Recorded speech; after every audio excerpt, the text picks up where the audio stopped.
Hello, everyone. I, it was a very long time ago, I made a video previously about, it was my emotional abuse story. And recently I thought about that video. And I said, well, I thought about the way it was made, the editing. I was like, it just didn't sit right with me. So I said, gonna remake it. There's not gonna be any background music. That was the main problem in the last video. And I'm going to let it all out this time because last time, believe it or not, I didn't let everything out. So I'm just going to tell the same story but more detail. Now, for the last video, I had all the stuff put into my phone, but this time I don't have that. So, like, yeah, just gonna have to give me a second. So, like, just bear with me. So, this person in my life, I had known him since pre-K. Just gonna call him Jim Smith. And we were friends, but we were children, but we were friends. And it was after second grade that we lost touch. We went to different schools. And it was in 8th grade when we actually met again. And hell, one day he walked in class, he sat behind me. And I heard the teacher, she said, you know, his name. And I was like, that sounds familiar. And I looked behind me. He said, I remember you, Bryson. I said, I remember you too. So we became friends, yada, yada, yada. And it was one day, just out of nowhere, started treating me differently. He actually started bullying me. And, I know the whole kids can be cruel, all this stuff. Some people say, what doesn't kill you makes you stronger. At that point, I was like, okay, I've been through enough. So, hell, like, he started bullying me, and he did stop. We were going on to the 9th grade, freshman year of high school, so he did stop, and we became okay. We became friends again, eventually. And went through freshman year, then we went through sophomore year. Oh, that's when it all took a downfall. It was December 1st, 2013. That's a day I'll never forget. I was laying in bed. I was just watching TV. And I heard the Facebook Messenger notification, and to this day that still makes my heart skip a beat, to be honest. He was saying all this bad stuff to me. And then I was like, dude, where is this coming from? He was telling me that I had pissed him off. No one likes me. I should just leave, all that stuff. At one point he said if I died, nobody would care, so I should just kill myself. And the reason he did that, or his reason behind that, is because the girl that he was dating at the time, we're going to call her Jane Smith,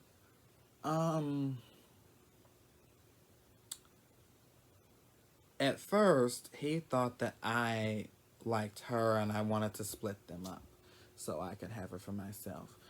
Now, guys, I think it's obvious that I'm not into girls. At that time, I was denying it, yes. Hell, I was 15 years old, going on 16. But at the same time, it was obvious. So, hell, even he was saying it was obvious. So, where he got the idea that I wanted her for myself, I will never know. Like, hell, there was one time where I was at the mall at the same time as them, and they invited me to hang out with them. Well, he did anyway. He said, "Come see the movie with us." I was like, "Okay." And there was one time where I planned to, bump into them, but I wasn't trying to fully hang out with them. I was going shopping for myself.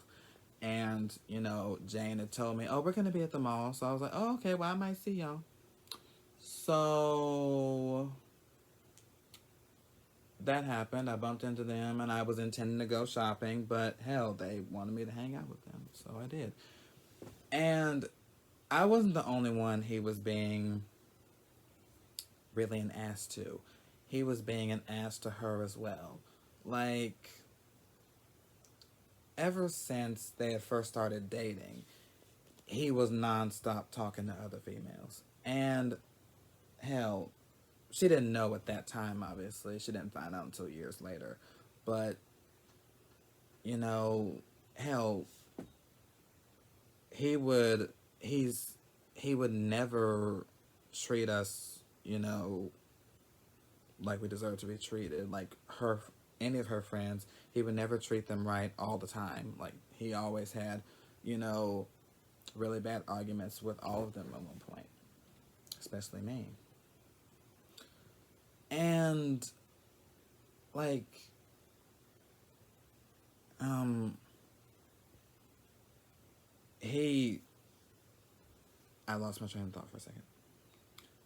This is a really hard subject. He really would become, you know, mentally and emotionally and verbally abusive towards not only her, and that was bad enough he was doing it to her, but he was doing it to all her friends as well, especially me, like I said a minute ago.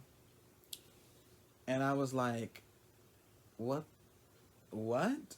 And I would ask him all the time, why are you treating me like this? And he said, don't worry, I treat everyone like this. And that night he sent me those messages. I was like, I was thinking, so he does this to everybody? What the hell? And at that point, I was in a really bad mindset. Like, I went to school the day after he sent me those messages, and I was really just in a depressed state of mind. And I was so sad. And that was a Monday. I went through the rest of that week feeling so sad.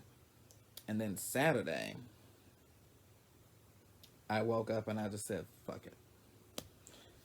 And me and Jane, he really just wanted me to stay away from Jane. But I wasn't going to let him, keep me from any of my friends. Like, hell. So, like, me and Jane, we still remain friends. And he hated it, but oh, fucking well. And, like, one day he texted me and he asked me to hang out with him again. This was after all the bullshit happened. And I said, oh my goodness, okay, so we all hung out, and I thought we were friends again. I thought me and him were friends again. That didn't last long.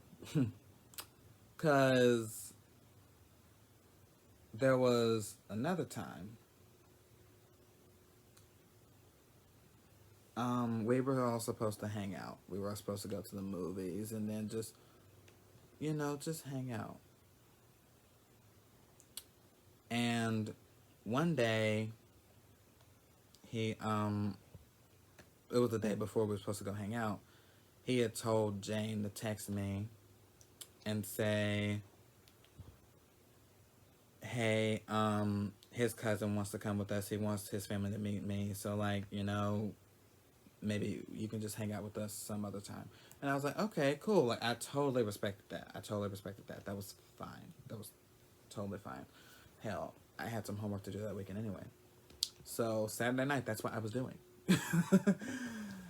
And I was doing my homework, and suddenly she texted me. She said, "Can you come to the mall, please? I need you." I was like, "Oh shit, okay." She seemed really upset, so I went there. I met her on Hot Topic, and you know, he saw me and he said, "You go with him." I was like, and he looked really pissed.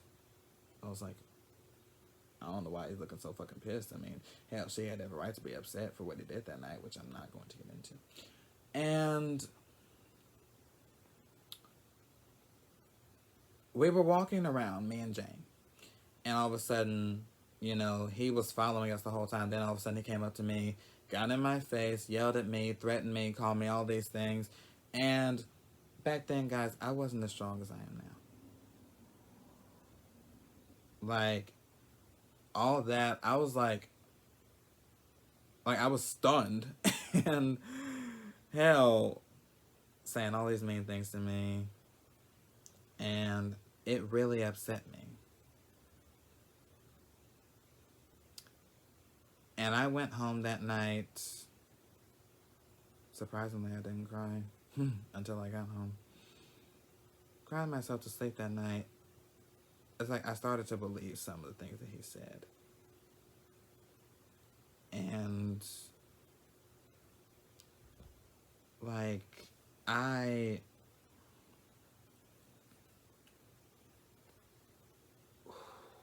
Sorry, that's a really, really deep scar.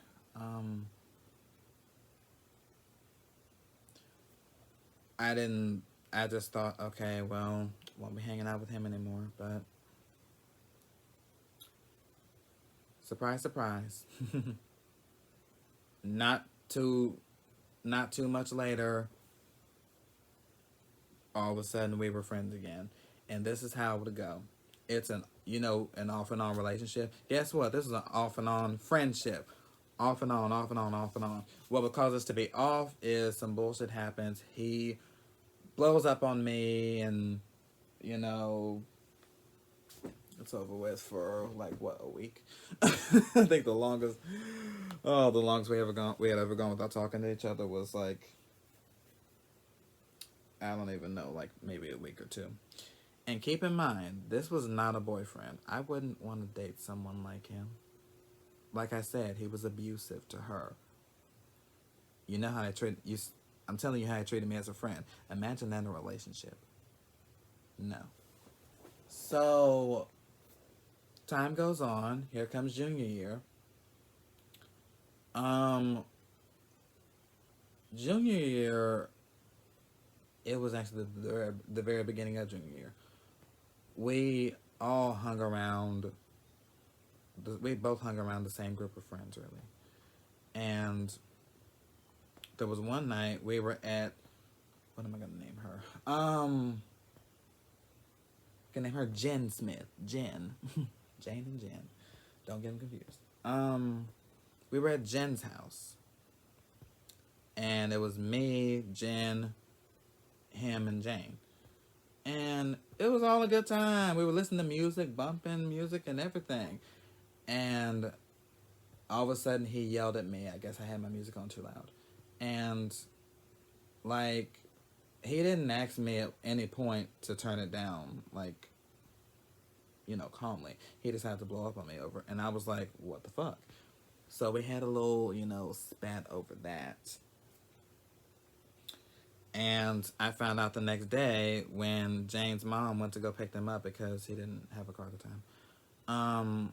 From Jen's house, Jen told me, oh, he told her mom that you were causing a bunch of trouble. And I was like, really? So now he's lying?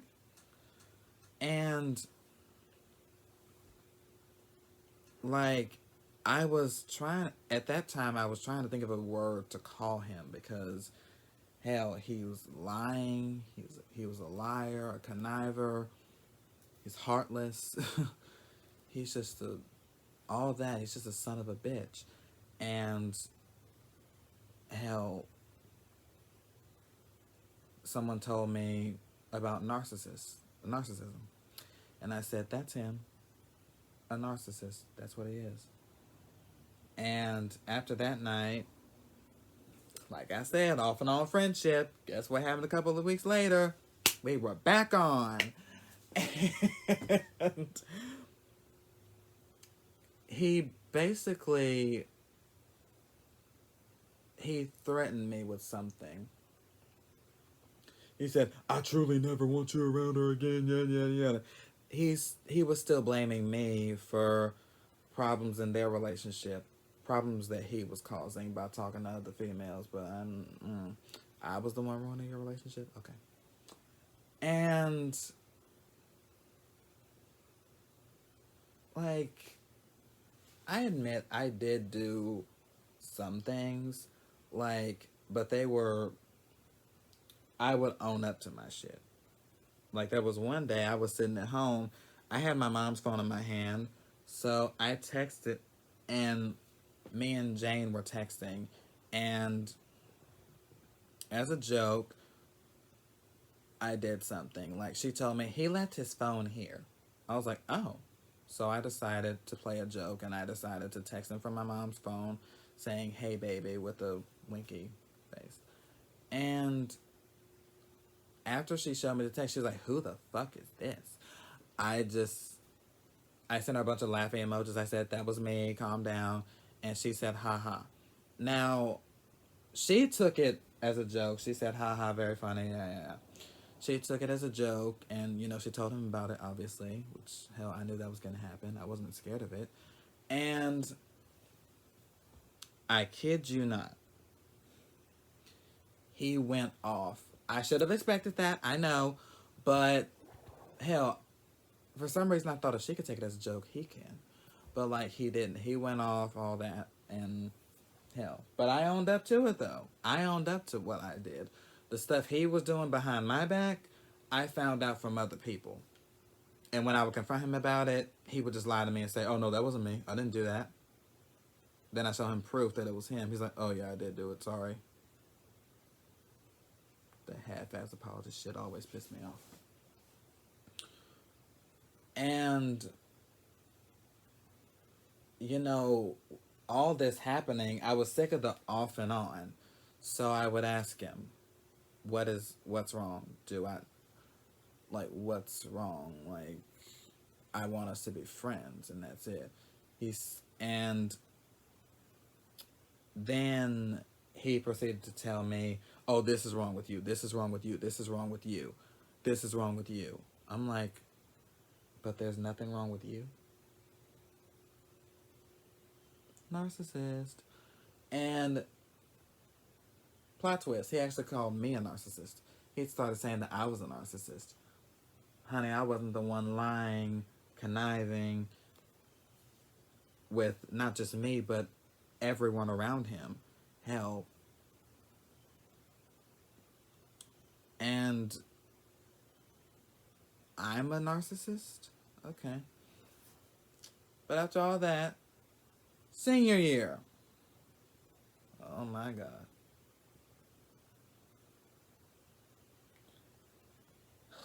Well, I know. Before senior year. It was the summer after our junior year of high school. We all went to a water park. My mom and my sister drove me and my friends, him included, to the water park and drove us back home. And he went on his Xbox Live. We both had an Xbox 360. And he went on there and he put in his bio something very mean about me. He wrote, "Bryson can go die." And I said, "What?" And I texted him. I said, "What the fuck?" He said, "You don't have to take it so seriously." And I was like, you just wrote that out of nowhere. And here's another thing about him that's hypocritical. If I were, okay, whenever he would do something bad to me, whenever I'm upset about something, obviously I go and vent to my friends. I have friends I go and vent to. I think everyone has that, right? So if I were to do that, it's just like one of the worst things ever. You don't have to tell everybody about it. I don't tell everybody about it. I vent to my same friends that I always have. And when I do it, it's just such a bad thing. It's such a terrible thing.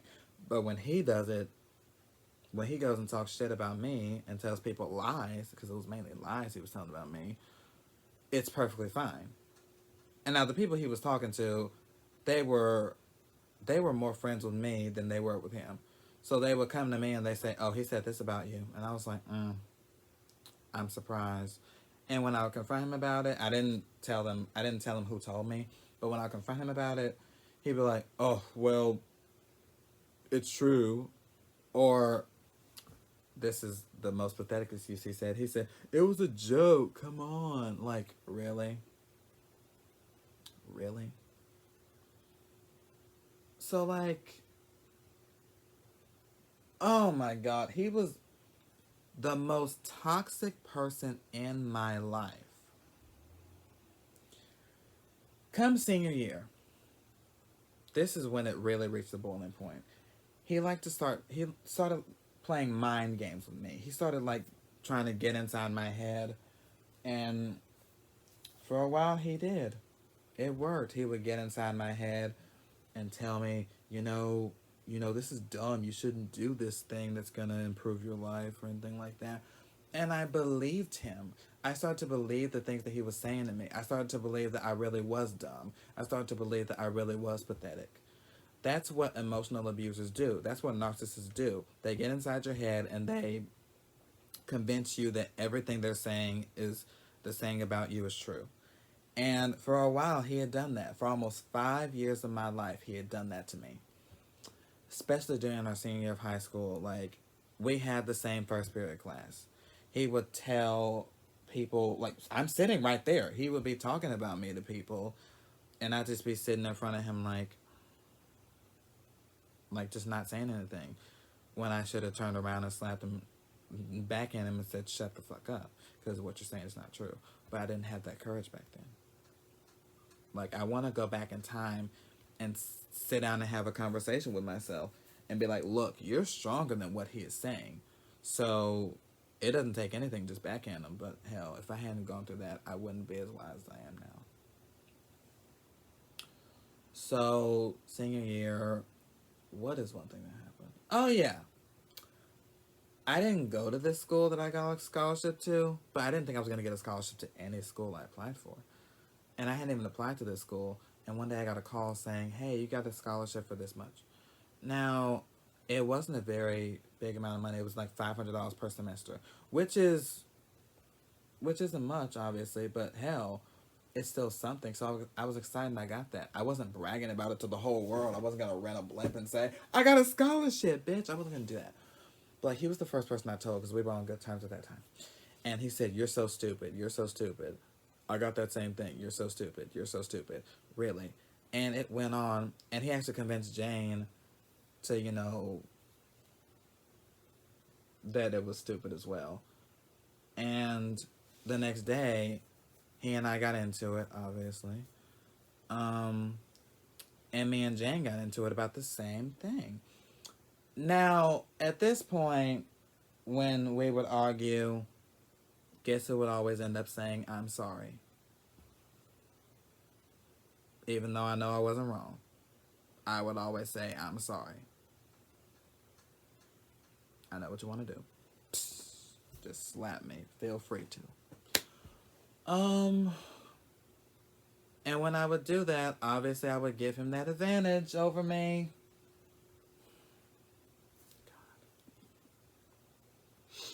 It's hard to think about this now because, like, hell, I let this person put me through so much pain and misery and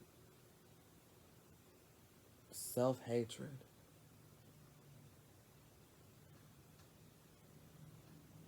But after senior year, after we graduated, I think we had a couple more arguments to where I said, "You know what? Fuck you. Get out of my life." I just cut him off completely. I took him off of all my social media and everything. I said, get the hell out of my life. I don't want anything to do with you anymore. I think it reached a boiling point when he started commenting on my sexuality and trying to use my sexuality against me, because at the time I was not out to my family. He was threatening to out me to my family. And it was the 2016 election, the day after. He was, saying all these bad things, saying, oh yeah, his supporters are going to come for you now. You're dead. You're going to concentration camp. I'm going to pay for your conversion therapy, all that. I was like, goodbye. I cut him off completely. I wanted nothing to do with him. So I was starting my freshman year of college. Surprise, surprise. He hasn't gone to college yet, but he always said he was smarter than me. Okay.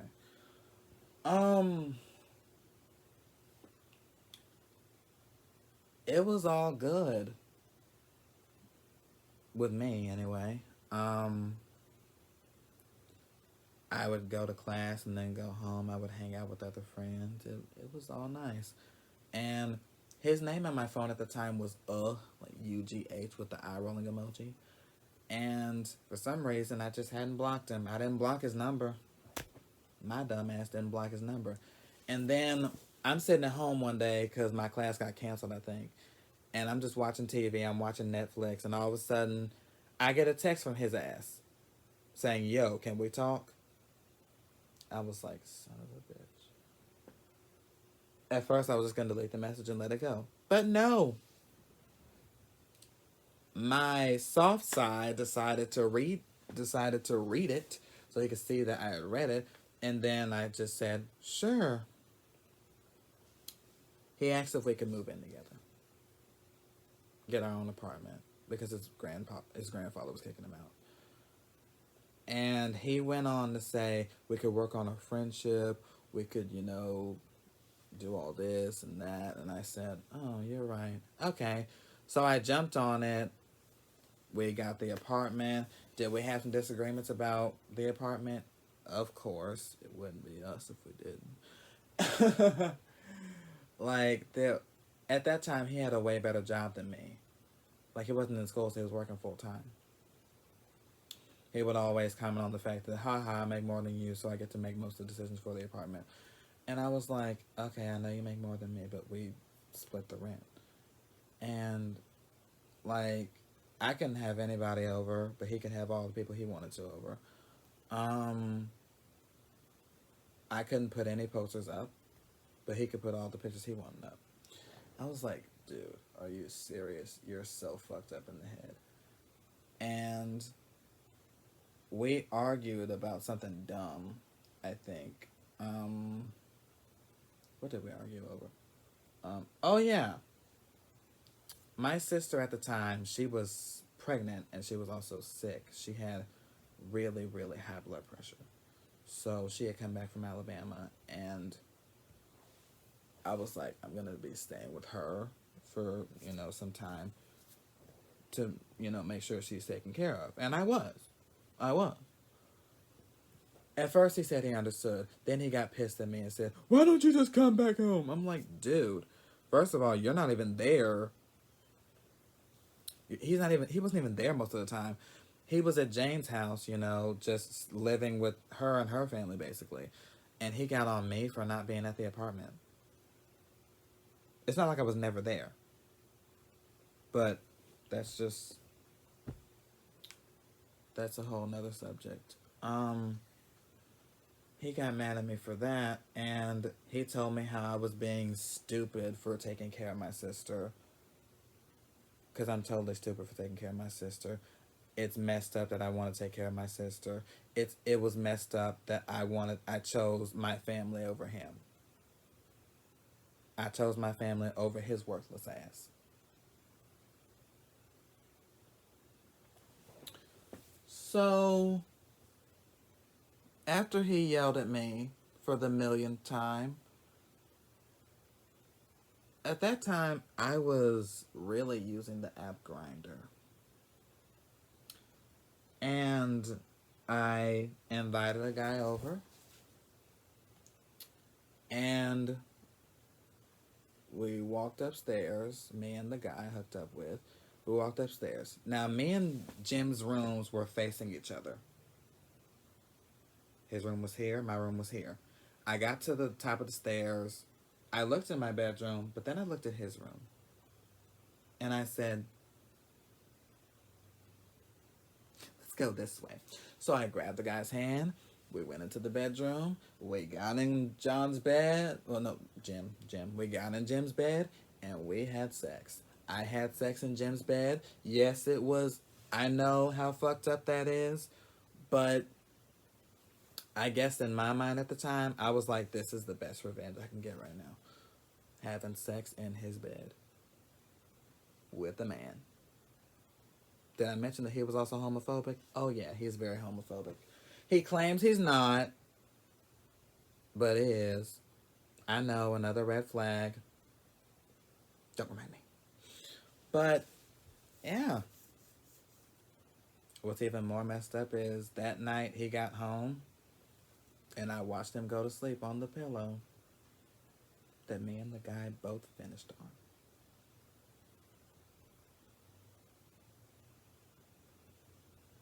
Gonna let that sink in. I know it's messed up, y'all, but yeah. So a couple of days later, he didn't know about what had happened until sometime after we had both gotten out of the apartment. But a couple of days later,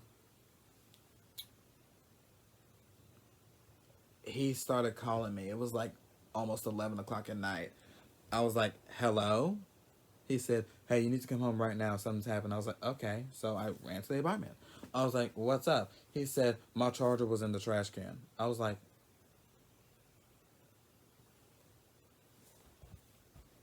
I rushed here for a broken charger. He said, it's not broken. You have to plug it in a certain way and it'll work. I'm like, okay, if that's the case, it was gonna stop working altogether eventually. And I was the one that threw the charger away because I was trying to plug it in every which way.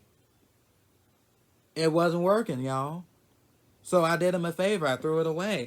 He went mad. He went so mad. He went up to his bedroom. And I was like, no, he's not getting away from me this easy. So I was walking behind him. I didn't have any weapons on me. I wasn't going to do anything to him. He comes out of his bedroom wielding a knife. He came in with a knife all over a broken phone charger. And in the midst of this argument, guess what? He was saying, this is just another attempt to get you to kill yourself. Another attempt to get me to kill myself. The first attempt was December 1st, 2013, the night that I mentioned earlier. All that time I had a feeling that that's what the apartment situation was. But, like, at the same time, I was hoping it wasn't. So, after that night, he had come at me with a knife over a broken phone charger. I was like, fuck this shit. The next day, I went to the landlord. I went to her house. She was such a sweet lady. She understood everything. I explained to her what happened. She said, she did her face like this. She was like, I'm going to have to meet with you both. And we're going to have to discuss what the next step is. So, it was like a couple days later, we went and we both sat down and met her. I sat, a few feet away from him because I didn't know if he had the knife on him. And I wasn't trying to get stabbed. So, we were just sitting there talking and with the landlord, talking about the next step. And she said, I just need y'all to pay off the rest of the lease. And I'm going to split it in half. So that same day, I started paying her. I started paying off my half of the lease. And I paid off before he did. But he would always come to me and laugh in my face and say, I make more than you. Okay, if you make more than me, why aren't you paying off the... Okay. But, After that, time went on. I hadn't seen him for months because he fled the state. He lost his job here, so therefore he fled the state. And he had gotten a warrant out for his arrest at one point. And I was like, this is what your punk ass gets. Like, God doesn't like ugly. Karma's a bitch. And he got his. Like, after that stuff with the apartment happened, I said he is going to get his, and I'm going to laugh my ass off. And I was finding out all this stuff was going on. And in the midst of all this stuff going on with him, he's still talking smack about me behind my back. Dude, just because you're in another state doesn't mean I'm not going to find out. Of course, I didn't entertain it. I didn't, do that anymore. I had enough going on. I was in college. I was trying to keep my grades up and work at the same time. I had to move back in with my family. Like, hell. So, let him go be a narcissist in Texas. And I'm going to stay here in Louisiana and get my degree. So, time passes, and I really just cut him off. I didn't want him in my life anymore, right? And it was actually, so the drama started in 2013, right? The apartment thing happened in late 2016, early 2017. In February 2019, it was a year ago yesterday, actually. I just realized because it popped up on my time hop. I found out from Jane, because guess, surprise, surprise, they still had problems in their relationship, y'all. He had cheated on her, and that was the one that she had found out about. And come to find out, he had cheated on her several other times. So, like I said, surprise, surprise. So, one night I'm hanging out with Jane and another friend. I ain't even gonna try to name her. We're walking around the park at night. I know, we're a bunch of dangerous people.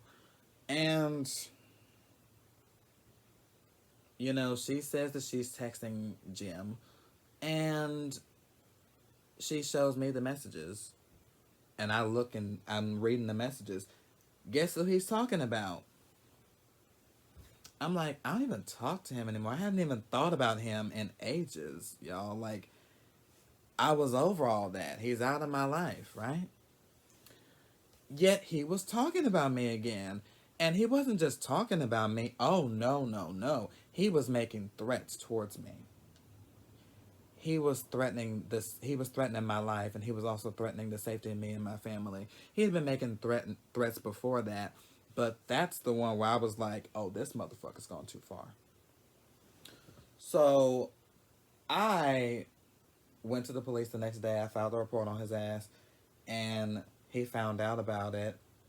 And a couple months later, when, we're all just like saying fuck you to him, like every friend that he had here in Monroe, Louisiana, they wanted nothing to do with him. He started texting all of us one night saying, I'm so sorry, I'm so sorry. And at that time I had his number blocked, right? And people were coming to me saying he just apologized to me. So I was like, I'm gonna go ahead and unblock his number, just because I don't want him hounding Jane, trying to get me to unblock my number. I was like, I'm just gonna do it. Not even 5 minutes after I unblocked his number, he texted me saying, can we talk? And I was like, go ahead. I said, go ahead. That's how the rude ass people at the drive-thru window at McDonald's say hello. They say, go ahead. So he said, I'm sorry for what I said. I'm sorry for threatening you. Yeah. I was like, no.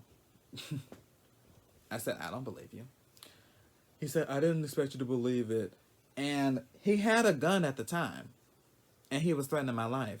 And he was like, my gun is legal and registered. I only use it. I only have it loaded when I feel threatened. I was like, okay, so let's say I become friends with you again and we decide to hang out somewhere. I already know you're gonna feel threatened. You're gonna find some reason to feel threatened, and then suddenly you're gonna stand up like you're gonna shoot me and kill me. Yeah, no, not happening. And not only that, y'all, I wanted nothing to do with his ass. I started texting him "Thank You" next, and you know, that's the name of Ariana Grande's song and album, my favorite album, first, as a matter of fact. And I was saying that because I was like, okay, you were a lesson of the exact type of person that I don't need to have in my life, friend or romance or anything like that. You were an example. Thank you. Can I move on to the next example? That's why I said thank you next. Every time he texts me back, thank you next. Like, I don't want anything to do with you anymore, dude. So after that, pretty much, I never saw him again. I haven't seen him since. And I thank God for that. Yeah, I don't even know where he is right now. Last I heard, he was in Texas. And that was it. I went into so much detail, didn't I? 40 minutes worth. Throughout all that time, before he threatened my life, like I said, I hadn't even thought about him. I had learned to love myself again. I learned that what the things that he said to me and tried to convince me of were not true. And I had that strength inside me all along. I just had to find it. And I'm not trying to get emotional. I'm not gonna say that he took almost 5 years of my life, but it's like I know I could have been so much happier during that without him in my life, without constantly going back and trying to be his friend. Because I went through a phase of not wanting to lose any friends, including him. And as I got older, I was like, man, if you don't want to be friends with me, fuck you. I said that to everyone who I had issues with. You don't want to be friends with me, fuck you. And it's better to live by that philosophy. So, you know, for anyone out there who is being abused, you are worth more than any of that person is putting you through. You are worth way more than that, and you deserve more than that. So if you're in an abusive relationship, whether it's mental or emotional, especially physical abuse, please seek help. Get out. It is not worth it. It is not worth it. Like, I know most of what I said was pure drama, but really, I'm telling y'all that he was really just toxic. He was absolutely toxic. He was an absolute narcissist. Nothing he ever did was wrong. Everything everyone else did, if he didn't like it, it was just wrong, and it wasn't going to go that way. So, like, playing with spray. So, like,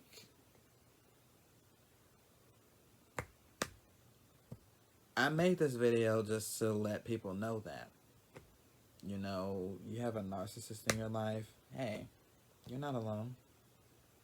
I got through it, and you'll get through it too. Just like I did. I know that pop y'all hear, I'm playing with this spray. Mad About You, Bath and Body Works. Smells good. Oh. I'm glad I got all that off my chest. Well, thank you all for listening. I hope that a victim is watching this video, and they realize, hey, I do deserve better, and they decide to try to seek help.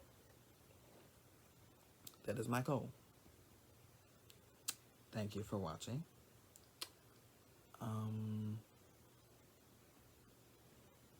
You know, like, comment, subscribe if you want. I'm not forcing it, obviously. But, yeah. Thank you. Bye.